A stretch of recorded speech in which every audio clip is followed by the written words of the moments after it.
Hey, Matt. All right. So yeah, so thank you so much for joining me tonight. So I am, as Matt said, I'm a resume writer and career coach with ResuMAYDAY. And I've been doing this for about 20 years. So I have experienced just about every um, employment market that you can imagine. So when things are great, when things are slow, I wrote resumes through the Great Recession and now through the Great Resignation, and who knows what the next great will be, but hopefully it'll actually be great. So we'll see. Yeah, so I'm going to use this time tonight to talk about your holiday job search. Specifically, I'm going to try to convince everybody within the sound of my voice not to put your job search off for the holidays. And I've got some really good tips on how you can do just that. So I am going to share my screen and try to get this in presentation mode. Okay, so here we go. So tons and tons. Let me hide some of these Zoom things that are cluttering up my screen that I don't think you guys can see. Okay, so tons and tons of stuff going on, starting a little bit ago, right? But we've got tons of, let's see, there we go. We've got tons of holidays coming up over the next couple weeks, even, a couple months, et cetera, et cetera. So everybody's got something to celebrate. And it is for that reason that things just kind of naturally slow down around this time of year. So so every single year, consistently every single year, and it happens sometimes after Thanksgiving, depending on what's going on in the market. Sometimes it's right after Thanksgiving, like, Black Friday, right after Thanksgiving, or sometimes it's a couple weeks later, maybe December, first week of December or so. But as soon as the first job seeker says to me, I'm going to wait until after the holidays to pick up their job search, there is some kind of unspoken social agreement that every job seeker will then say, I'm going to wait until after the holidays. But once it's like when one store puts up the Christmas decorations, all the stores have to put up the Christmas decorations. So again, this is my plea to have you hopefully not be in that path. So let's talk about what companies do. Every year, throughout the entire year, companies take advantage of whatever season is going on to get their message out, to get more customers and clients and everything with sales and promos and all of that. So companies take advantage and capitalize on the season, and as a job seeker, so should you. And so I'm going to talk about your no wimps allowed holiday search. Now, some of these things that I'm going to be talking about I know for a fact that, and I've been talking about this stuff for a while now, and I know for a fact that, people will hear this and they'll say, wow, I don't think I could ever do something like that. And that's okay, because I'm going to be giving you a lot of ideas, but hopefully you'll just take one or two away and incorporate that into what you're doing over the holidays just to keep the job search moving. Now, January historically is always the busiest hiring month. Okay, so now please note that I said hiring month. That means that the interviewing and the recruiting is happening December, November, and even October. Okay, so this is, if you're slowing down your job search now, you're going to miss the time when most of the jobs throughout the year are available, and that's coming up in just a couple weeks here. So I want to talk about some other reasons, not just the fact that January is the busiest hiring month, but naturally business slows down every December. And what that means is more people are taking vacations, or more people just have kind of a more informal attitude about work. And guess what? That actually can work in your favor, because that means that you have a better than average chance of getting in touch with someone.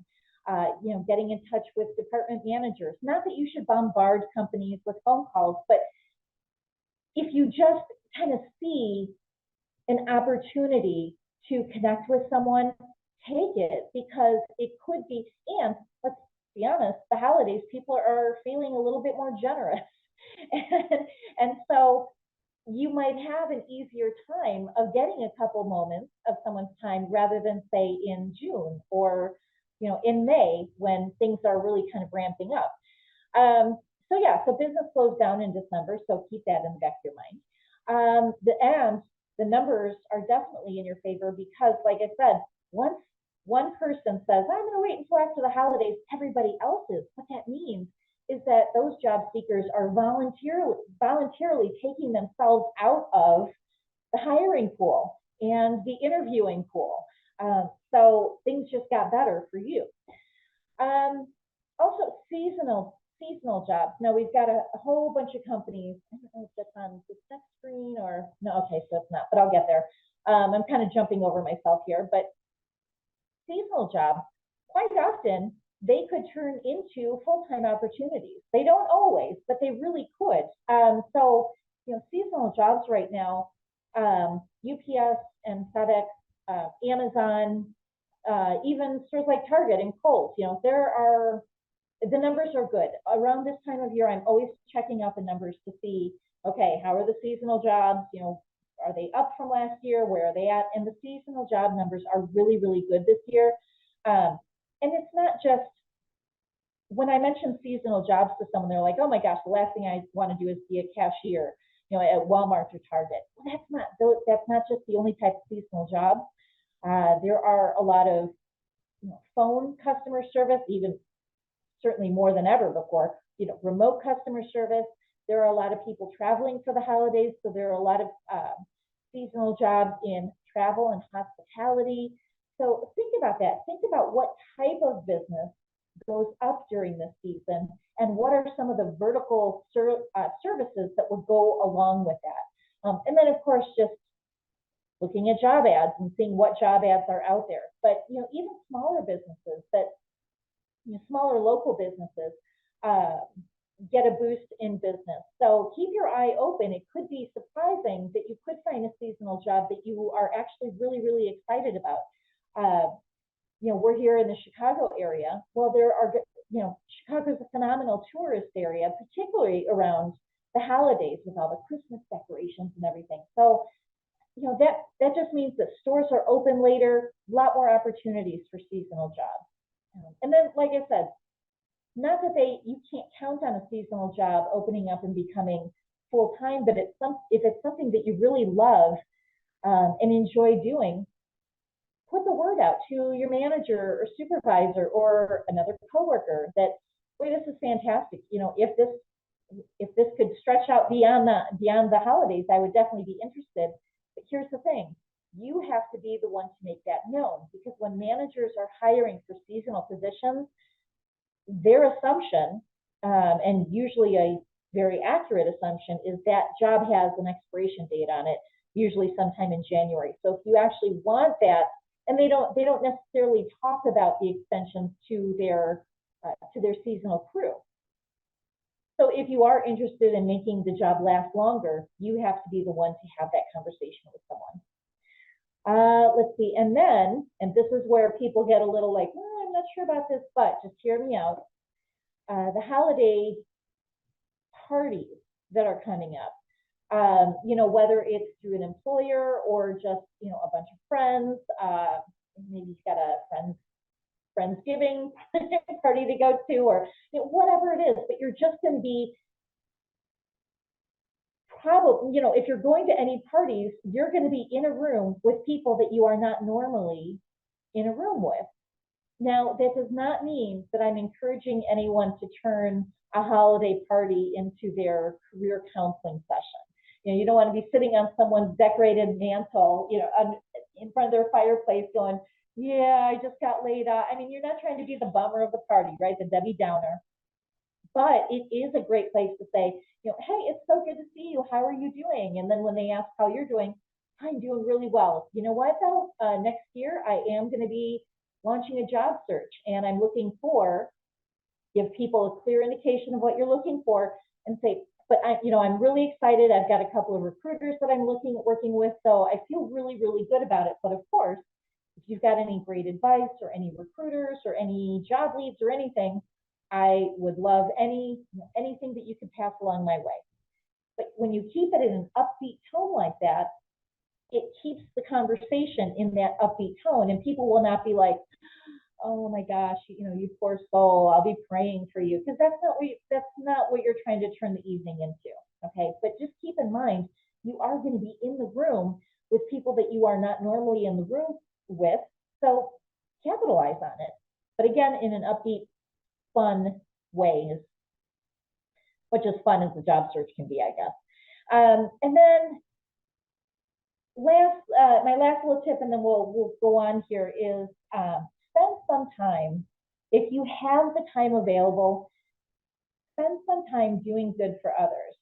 And it could be just one person, or it could be a group of people. It could be, in a formal volunteer setting, or it could be just something where an opportunity just happens to cross your path.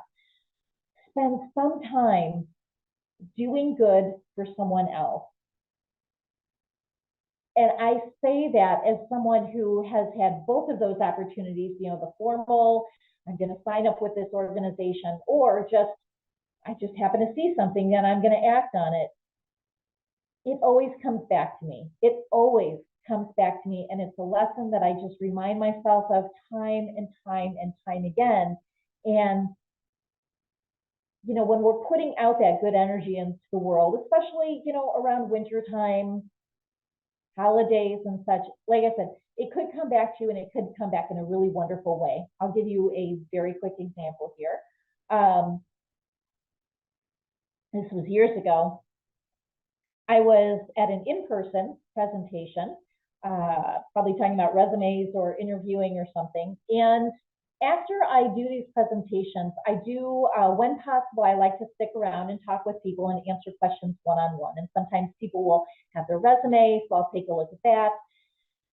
Well, I talked to this one gentleman, and he had really, really been struggling in his job search. And I could see that. So I could tell, and took a look at his resume, and I could tell that the help that he needed was really lengthier than what I normally choose to give, especially with other people waiting, etc. So I told him, like, and I'm not even sure what prompted me to do this. It was just, it was just right there. So I thought, I'm going to do this. So I asked him if he could wait until everyone else was done so that he and I could sit down together. And he said, yeah, sure. Sounded kind of surprised. And then when everyone was gone, so I sat down with him, and this was in a library, so it's just the two of us, and we were able to just work comfortably together. And I basically just sat there and rewrote his whole resume for him, because what he had, and he had actually paid for it from another resume writer. And seeing that, oh my goodness, my heart just went out to him, because I really wanted to rough up that other resume writer who took money and did a really disservice to this gentleman. So like I said, I just sat down with him, and we probably spent about an hour and a half together, and I rewrote his resume for him. And he hugged me, and it just made me feel great. And we went on our way. About 2 weeks later, I got an email from him, and he said he's been sending the resume out, and it's started to hear back from people, which he had not heard back from anybody with his other resume. So he was really, really excited. And he said, I've been thinking about ways that I can help you to say thank you. And I realized that a very good friend of mine runs a radio station. He has a show on a radio station. So I talked to him, and he would love to have you on as his guest. And I was like, oh, okay. And I didn't do radio at that time, nothing. Like, I was like, okay, like all nervous and everything. And it turns out his friend was a gentleman named Bill Mahler, and his little radio show was on WLS radio. And then subsequently, he also had a show on WGN radio. So two of the biggest Chicago radio stations. And I went down, and the radio station was in, I don't know if you've ever been on Michigan Avenue in the Tribune Tower, where it's the glass, and you can see the people who are hosting the radio station at the time. So I was down there, I'm like waving to people on Michigan Avenue, talking about resume writing and all sorts of stuff. And over the years, Bill had me on his show probably somewhere between 10 and 15 times. I could never, ever have afforded that much airtime or advertisement time on WGN or WLS. And it was just because I spent an extra hour with a guy who needed help. And I always have that in the back of my head. So, and I know I said I was going to tell you a quick story, and that was anything but a quick story. But, you know, just look for those opportunities, especially around the holidays, because that goodness will come back to you, I promise. All right, so let's continue. So now, one of the other things that I really encourage people to do is get organized. You know, around the holidays, everybody has so much going on with, you know, shopping and cooking and planning and traveling and everything else. And I don't want you to just throw on a job search onto this, you know, mountain of craziness. So get a little bit organized with your job search. So in other words, you know, look at this, you know, become this smart, organized, capable woman instead of throwing yourself into the frenzied mess on the other side. But you know, get yourself a little bit organized, because you are going to have a lot more extra tasks and things to do, errands and such around the holidays. So it's easy to put stuff like a job search off. But if you just schedule a little bit of time each day to conduct it, stay on top of job leads on LinkedIn or on Indeed, wherever you're looking. Continue networking, reaching out to people. Keep doing keyword searches with the ATS simulator to make sure that your resume is updated as possible. But keep those actions going. And if you have to, like I said, schedule time. Maybe that's the first thing that you do with the first hour of your day before you then go off into the, you know, the holiday craziness or whatever. But a little bit of organization is always a smart thing. These are normally, and here we go, this next slide are the companies that I normally keep an eye on. Let's see, there was, I don't have FedEx on there, but I have to look at FedEx. But these are normally the companies who have the highest seasonal hiring. And someone asked me once if Walmart shouldn't Walmart be in there, and their numbers, for what I don't know, for whatever reason, their numbers are always not as impressive as the others. So I think they just kind of stretch it out with their normal crew. But if you're just looking for the standard retail type seasonal job, Amazon, Kohl's, Target, and then of course the delivery, you know, UPS, FedEx, all of them have really, really good hiring numbers right now. So let's talk about LinkedIn. When you have some holiday downtime, of course, right? As soon as you have some holiday downtime, the first thing you want to do is jump on LinkedIn. So I do, I personally do, but I don't know if everyone else does, but it's still a good time. So it's, you know, just making sure that your profile is updated as much as possible, that you have all of the important components. Make sure that you've got an about section. Make sure that you're using all 2,000 characters of your about section if possible. Tell a really good story. Maybe it's time to update your profile picture, or jump on a Canva and create a really interesting LinkedIn banner. You know, just do something to freshen it up a little bit. And then, of course, joining groups. Now, I've got a question mark, and actually, Matt, I'm curious to know, are you a member of any LinkedIn groups? LinkedIn groups, only like my alma mater, like all my alma maters, but no professional groups. You know, and I don't necessarily blame you. When LinkedIn first started, when was that? 2008, 2004, I think. You know, LinkedIn groups were such a big thing. Everyone was clamoring to join all these groups. And honestly, I just don't know if they still get any traction or not anymore, because I'm a member of many, many, many LinkedIn groups, and I don't hear from any of them. So I don't think that people are really using them, which is why I put a couple question marks under there, because maybe there still are a couple groups out there that are really active. So take a look, and you're going to find a LinkedIn group for, you know, well, like Matt, you said alma mater, there are professional groups, there are even a lot more interest groups rather than not so professional, because there is that aspect of LinkedIn that's kind of skewing that way too. But it does make for good networking. And then, of course, maintaining and growing your network. If this were my LinkedIn presentation, I would be saying it's not your first degree connections who are most important to you. It's your second degree connections. Because by paying attention to your second degree connections, that's the only way that your network grows. Okay, so take a look at some second degree connections and start building onto your network over the holidays.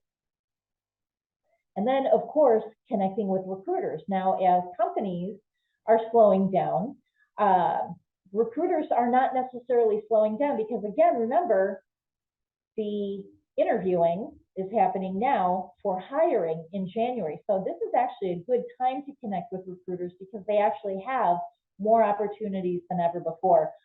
Most of my clients are reporting that they can see recruiters are looking at their profiles a lot more now than they have been in previous months, that they're getting responses, or that they can see, like when you apply to a job on LinkedIn, you can see how far that got, as well as, is it ZipRecruiter? One of the others, one of the other sites too, you can actually see, like, did someone just click on my profile or did they open? You know, you can get more metrics that way. And all of my clients are reporting higher than average numbers right now. So I know that all of this is actually, you know, what I usually talk about is actually happening. And then, of course, LinkedIn jobs. And if you are not familiar with LinkedIn jobs, if you have not utilized that for your job search, you want to become familiar with it. If I were looking for a job today, well, I'll say this. If I were looking for a job today, first of all, I would spend probably 97% of my online time would be spent on LinkedIn. It's just that abundant of everything that you need for your search, including LinkedIn jobs. But I would not just be looking at LinkedIn jobs. I would be reconnecting. I would be letting my entire network know. Within an hour, there would be 3,000 people who would be aware that I'm looking for a job, and I'd be very specific about what I was looking for, and I would be asking for not just job leads, but again, introductions to recruiters, you know, job leads, introductions to recruiters, introductions to other people. I'd be going through my network and making sure that my second degrees, who are my second degrees, I'm going to connect with these people. And of course, when I'm sending out connection requests, I'm going to include a little note so that it's personalized, so these people actually know why this person is trying to connect with me. But yeah, I would say I'm comfortable, very comfortable saying at least 97% of my online time in my job search would be spent within LinkedIn, including LinkedIn jobs, putting up alerts for any type of job that I was looking for so that I would get a ping when it came across, all sorts of stuff. And then, of course, taking a look at the jobs that I want and saying, do I need to freshen up any of my skills with LinkedIn Learning? You know, so just every little aspect of LinkedIn I'd be able to utilize. And like I said, within an hour, easily 3,000 people would know that I'm looking for a job. Let's see. Oh, and then of course, information sharing. So this is on your, so you have two entities. I'm sure it's depending on where you are of LinkedIn, you've got two different spaces on LinkedIn. There's your profile page, but then there's also your home page. And the home page is where people post all sorts of professional articles and polls and announcements and, you know, things like that. And as I kind of insinuated before, it's, you know, it's getting a little, it breaches into more like the Facebook territory sometimes, but it's still good. It's good, great information. And every time I go, you know, when I've got some downtime here at work, I'll just click over to my homepage and just scroll through and see what people are posting. And just about every single time I do that, I'll find a really interesting article that's going to help me. It's information I can put into one of my presentations, or it's something I can share with a client or I find out that a company is hiring, every single time I go and scroll through, I'll get some good information. So you might have, here's the other thing, you might have an interesting article or some news or something like that that you yourself want to share. So it's a great place to do it. Oh, and I mentioned LinkedIn Learning then too. And then, okay, so Facebook and Twitter. I'm so over Twitter or X. So I could even probably erase that from my presentation because I don't use it anymore. But Facebook. So whenever I'm teaching about job search stuff in in-person classrooms, I'll ask people, so raise your hand if you have a Facebook page. And generally, about 75% of the room says, yes, I have a Facebook page. Okay, and I'll say, all right, keep your hand up if you have more than, let's say, 50 connections. Nice low number, right? Most everybody from the raised hand group keeps their hands raised. And they say, okay, so of those people who have their hands up, keep your hand up if you have an open job search, meaning you're free to talk about it. You're not employed right now and then having to hide your job search from an employer. And this is where some of the hands go down, which is fine. But for those of them who keep their hands up, I say, okay, so now how many of you have talked about your job search on Facebook? Keep your hand up if you have. All hands come down. Maybe one. But when that one actually does stay up, I'm very surprised because usually every single hand in the group comes down. And I'll ask why this is, even though I know why, but I just want to, hear what people have to say about this. And generally people say, well, Facebook is for, keeping up with family. Facebook is for the funny cat videos. Facebook is for, the happy stuff. Or, I just don't want my friends to know. I don't want them to feel sorry for me. And, I get it. I really understand it, but I don't agree with it. I don't agree with it at all. And so I always pose a challenge to those people who have an open job search. I say, okay, if you want to participate, please do. If you don't, completely voluntary. But I'll have those who want to pull out their phones, log into their Facebook, and I, just kind of come up with a script that says something like, hey, everybody, I hope you're doing well. Just to let you know, as we're wrapping up, I guess 2023, the new year will find me in search of a new job. So I thought that, and I'm really excited about the prospects that I have so far, but I thought I would turn to the best and brightest people I know, my Facebook friends. Here's specifically what I'm looking for. And then I have them kind of insert, I'm looking for a CPA job, or I'm looking for a project manager in IT, or whatever, or I'm looking for a retail job. Doesn't matter what it is, but it is important to be specific. And so if you know any companies who are hiring, if you know of any job leads, if you know of any great recruiters that you've worked with, or if you just want to sprinkle some good luck vibes coming my way, whatever you can share, I would be so appreciative. And please let me know how I can return the favor.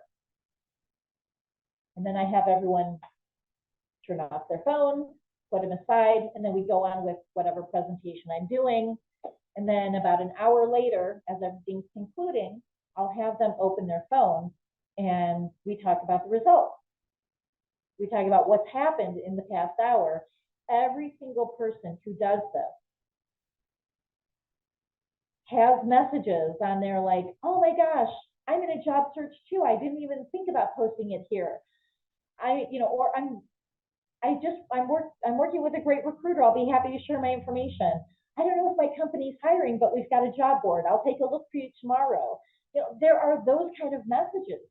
Not once has the message been like, oh, what a loser. I can't believe you're, looking for a job. So that vulnerability that they were so concerned about, there was no reason to. And I'm sure they kind of intellectually knew that, but it's always an emotional thing. But not once did anyone bring any kind of like shame or embarrassment or anything. It was so uplifting and positive and hopeful, and actually quite solution oriented as well. Because there have been times when people said, I think my company's hiring. Let me go check out and I'll let you know. So even if you only have 20 Facebook friends, might those 20 people have heard that day that their company is hiring? It's quite possible. But think about this. When you've known that your company has been hiring, have you automatically logged onto your Facebook and say, hey, everybody, my company is hiring. If you're looking for a job, let me know. No. You tuck that in your head and you don't do anything with it. So keeping that in mind, someone may know of a job, but they're not actually the ones to say it. But if you come along and say, I'm looking for a job, then that connection will be made. Oh my gosh, you're not going to believe this. I just heard recently that my company is hiring. So you have to be the one to open that door and start that conversation first. Other things that you can do on your social media pages. Follow companies on your hit list. So if you actually know companies that you want to work for, follow them on social media. And I guess I should include Instagram here. I'm so bad when it comes to Instagram. I'm on it. I don't know what I'm doing. So I don't really use it all that much. I talk about it like it's brand new and it's been around for probably like 15 years. I don't know, but follow your company. Follow those companies on Facebook, on Instagram, on Twitter. See if they've got a LinkedIn business page, which LinkedIn business pages have been dying a slow death ever since they came out, pretty much. But still, you can follow them. But companies actually really enjoy hiring people who are already fans of their brand, and you might learn some insider stuff that you can talk about in an interview should you get one. So following companies on your hit list, your target companies, is always a good idea. And then, of course, follow career advocates. I'm on Facebook.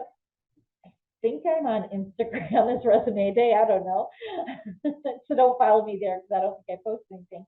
Technically, I'm on Twitter, but like I said, I'm going away from that. But I post things every once in a while on my Facebook page, and a lot of career advocates do. And there are a lot of oh gosh, dare I say TikTok? I'm not on TikTok, but I know there are a lot of career coaches there too, and they're probably doing dances and stuff while they're telling you how to write your resume. I don't know. But the career advocates are out there, so it's a good way to just stay informed, stay on top of what's going on, stay on top of what recruiters and employers are looking for in their candidates.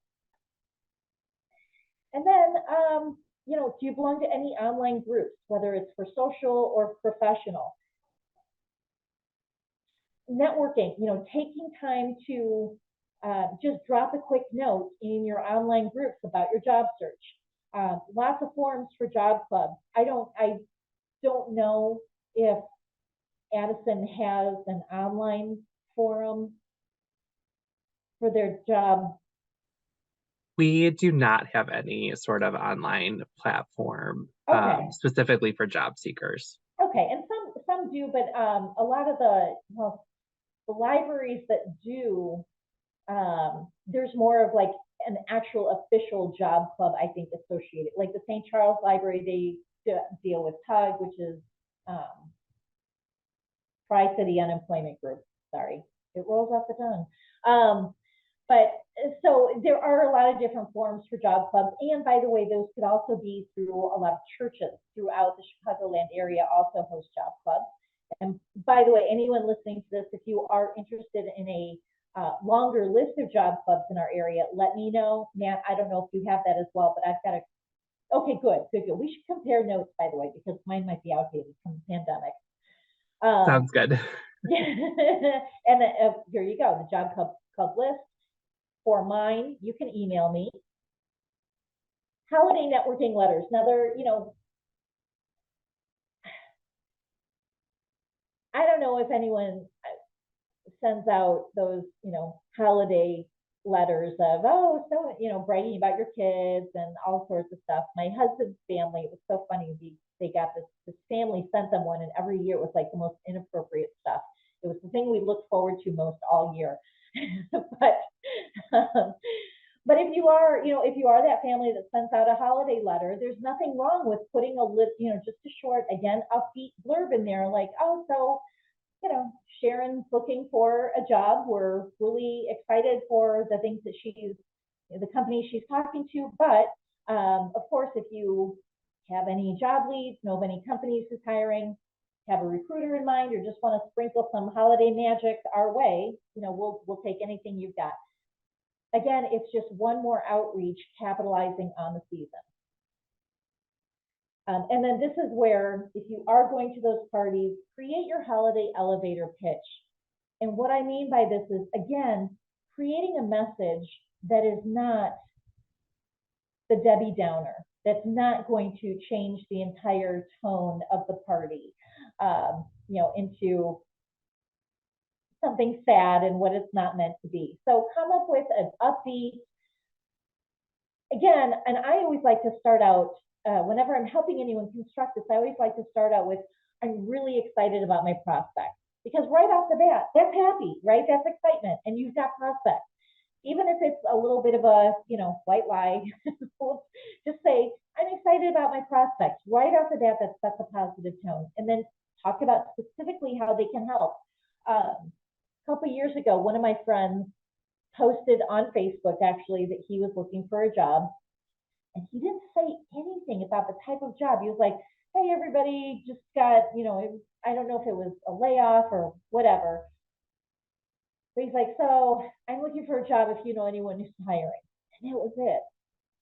And I started to put my hands on my keyboard and say, Kyle, what type of job, asking him those probing questions that would give him that information that he should have filled in the blanks already. But I didn't. And I decided I'm going to wait a little bit and just see what happens here. Because I have a feeling like I know what's going to happen. But let's see if I come close. And sure enough, I checked back like 4 or 5 hours later, and it's like, oh, Target's hiring for overnight stockers. Walmart's hiring for overnight stockers. Things like that. And he was a civil engineer. So that's what he was looking. It was very, very professional, very professional, high level job.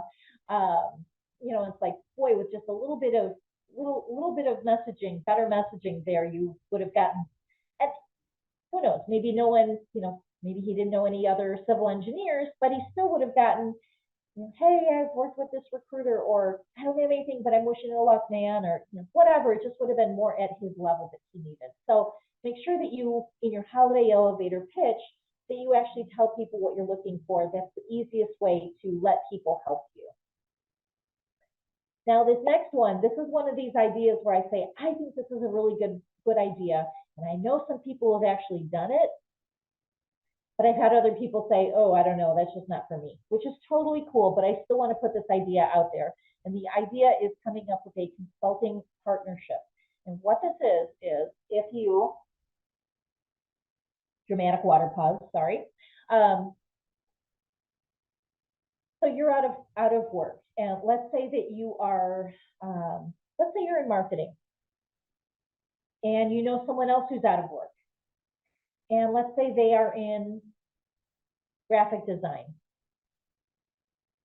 The two of you, while you're also looking for work, create a consulting partnership that is essentially a company, okay? But you're not actually creating a full company where you're taking yourself off the market and this is your full-time thing. Or, I mean, technically you could, but this is just an extra thing for people while they are maintaining a job search. But instead of just hanging your shingle out during your job search to keep some money coming in, to keep your skills relevant, to keep a stopgap on your resume, you don't necessarily have to do it by yourself. Partner with someone else who has a vertical service to yours, a complementary service, so that you could actually offer more than what you would be able to offer on your own, thereby hopefully increasing the amount of projects and customers that you might actually get. I've seen this successfully happen 4 different times. with 4 different, and one was actually sales and a web designer. So I'm sorry, marketing and a web designer. So they were going more after a digital marketing package that they were able to put together, focusing on small businesses. Those type of businesses who normally would not have a big budget to hire a marketing company, well, they created really scaled back services, and for a very reasonable price, they just kind of bombarded the small business market in their local area. They went to the Chamber of Commerce, different networking groups, and said, hey, here's what we're looking to do. We're looking to create a website or redo the website that you have now. We're going to put some marketing in there. We're going to make sure that your website hits all the right SEO. We can put together like a social media marketing plan, and it's going to be crazy affordable, but it's only available for the next 2 or 3 months. Whatever expiration date they put on this, because again, the whole time they were also looking for full-time jobs, and they were hoping, if everything worked out right, they'd be able to disband this consulting partnership, hoping that both of them got a job around the same time.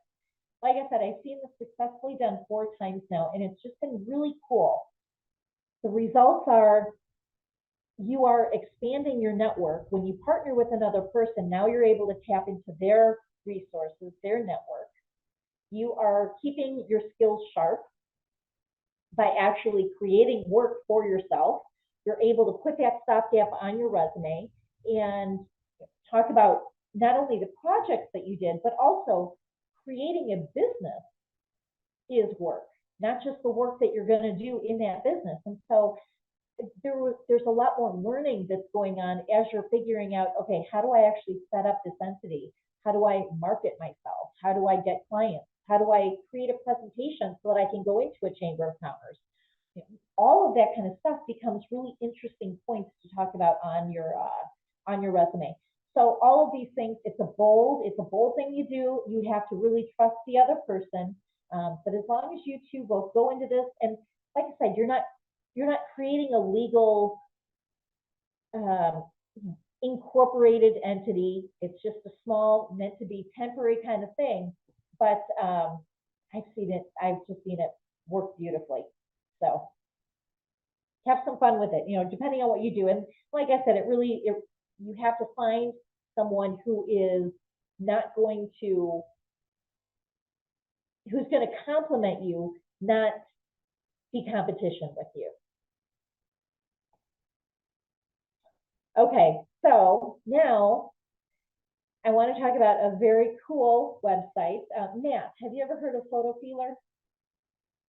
I have not, so I'll be learning along with everyone else. Okay, all right. So this is a fun website, and when I say what the purpose of this website is for, I usually get like kind of stunned looks, but here it is. In a nutshell, the nitty gritty of this website is you put your photo up on Photo Feeler and strangers judge it. Sounds great. Who wouldn't want to jump into that with both feet, right? It absolutely sounds like the biggest nightmare on earth. However, I will tell you this, photofeeler.com is one of the coolest sites out there.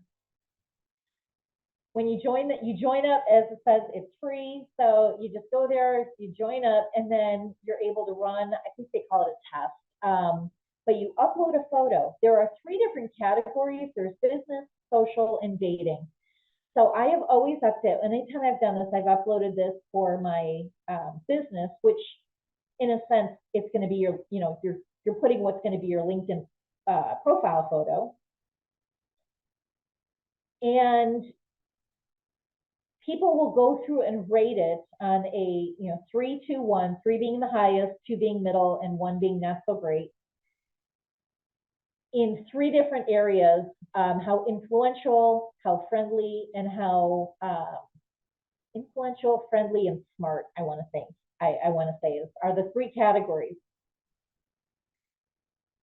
And somehow, and I don't know how, it's all in the algorithm or magic fairies, whatever it is, they somehow keep the awfulness out of it. It's never, I've done this, I've now run probably 10 different photos on this site, and it never once has been soul crushing. And the way that you get votes, so people go on there and they vote, but here's the thing, the way that you get more votes is to go on and vote for other people. So when you, and you'll see when you get in there, there's places where you can, yes, I'd like to vote. So you click on that and you're just rating people. But the nice thing is that Photo Feeler actually, if you're the person who just gives everybody low, low, low, low, low, they're just going to toss your votes out. Or if you're someone who goes through and votes everyone high, high, high, like all threes, they're going to toss your votes out. It's not, like I said, I know it sounds crazy, but this site has actually influenced me in which, like if I'm deciding between 2 or 3 different photos, I'll put all 3 of them up, and the one that gets the best votes and the best comments, that's the one I end up using. And the LinkedIn profile photo that I have on my site right now, on my LinkedIn profile, I chose that specific one out of, I can't remember if it was 2 or 3 that I was debating between. I chose that one because of the feedback that I got on Photo Feeler. So, and it's fun. And it's kind of, you know, you're looking at other people's photos and there are little comments that you can say like, oh, I love your smile, or I love that necklace, or, oh, it's, you know, too many shadows, your face is too dark, or, you know, whatever it is. But like I said, I've been using this site for years now and it has never once been soul crushing. So God love them. I don't know how they do it, but they do. Cool site. Let's see. And then if you are looking, if you have time over the holidays to do some formal volunteering, Volunteer Match is a fantastic site. Just about every single organization that needs volunteers. So they could be nonprofits or they could be like schools are on there. Different organizations that may be doing volunteer efforts and they need some people to volunteer, things like that. So there are a lot of opportunities. So like I said, you know, if you've got some downtime over the holidays and you want to spend some of that time doing good, Volunteer Match is a great, great place. You can find opportunities that are just one day, like in the summer, you know, every organization has like a 5K, right? And they need people to hand out water or t-shirts or check in people. So it's just a one-day commitment. Those are on there. If they're looking for people for a longer commitment, those are also on there. And you can organize, they've got a database, a drop-down list, and you can choose what your particular interests are. If they're animals or reading and literacy or children or seniors or arts therapy, you know, whatever it is, they've got a ton of different categories. So you can put in a couple of categories and then your location, and tons of opportunities pop up. Every time I do this, I learn about a new organization or find out about a new event. It's really, really cool stuff. And then, like I said, just, you know, asking for help, letting others help you. There is something called a helper's high. It's real. When you ask for help and someone is able to do that, they actually get a burst of endorphins and, you know, happy hormones and stuff, and which, like it creates what is known as the helper's high. So when you ask for help by posting something on social media, you know, your Facebook or your LinkedIn, or you're talking, you know, in an upbeat way at a Christmas party or, you know, holiday party, whatever it is, just putting that out there, people are going to spend, even if they just spend a few seconds thinking about you, it's, you know, it's more than nothing, right? It's always just more than nothing.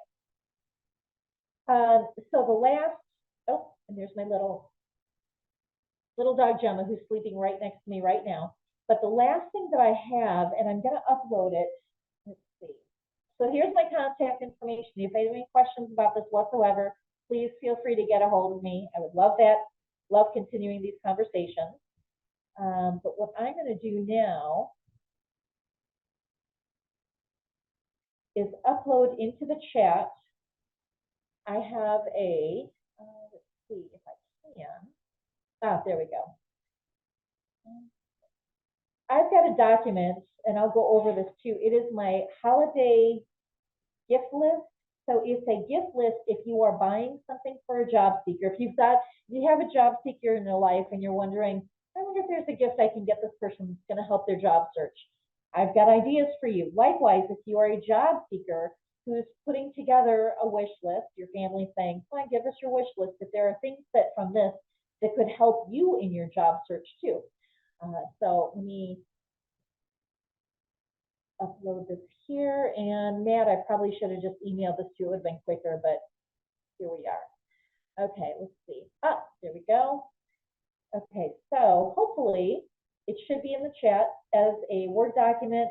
But again, if you're watching this later where you don't have access to the chat, just email me and I'll be more than happy to send this out to anybody. But here are a couple ideas that I have for you. First of all, gift the services of a career coach or a resume writer. All of us, whether we have official gift certificate kind of things or not,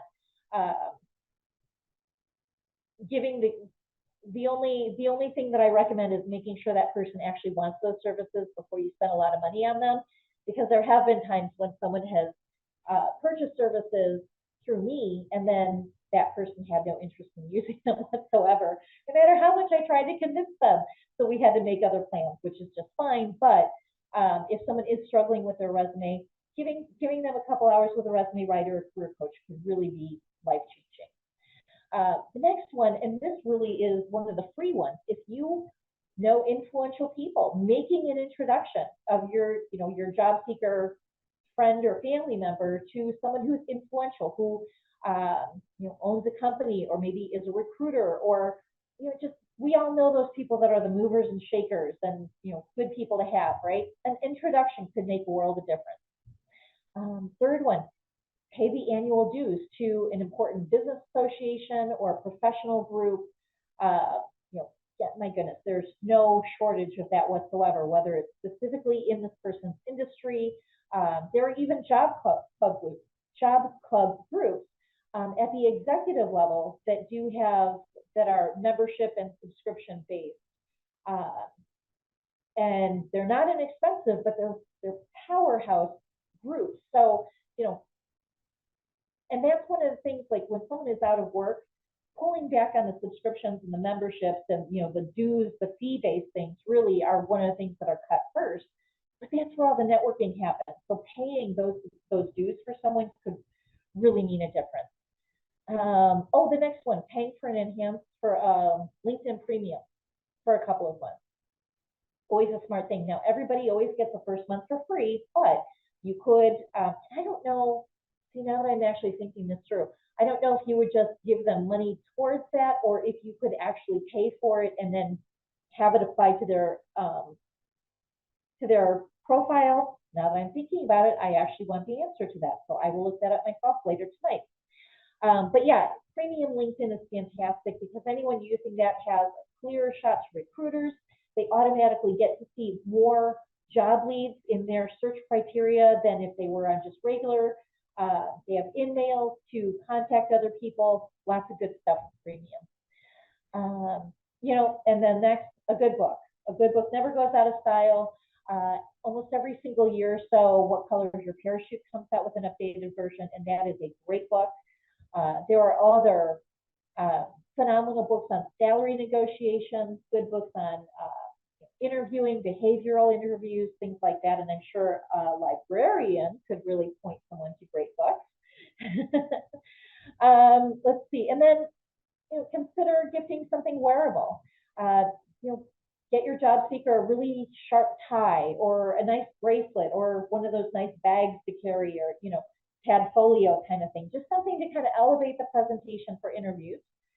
Let's see. Next, remote interview and remote work equipment.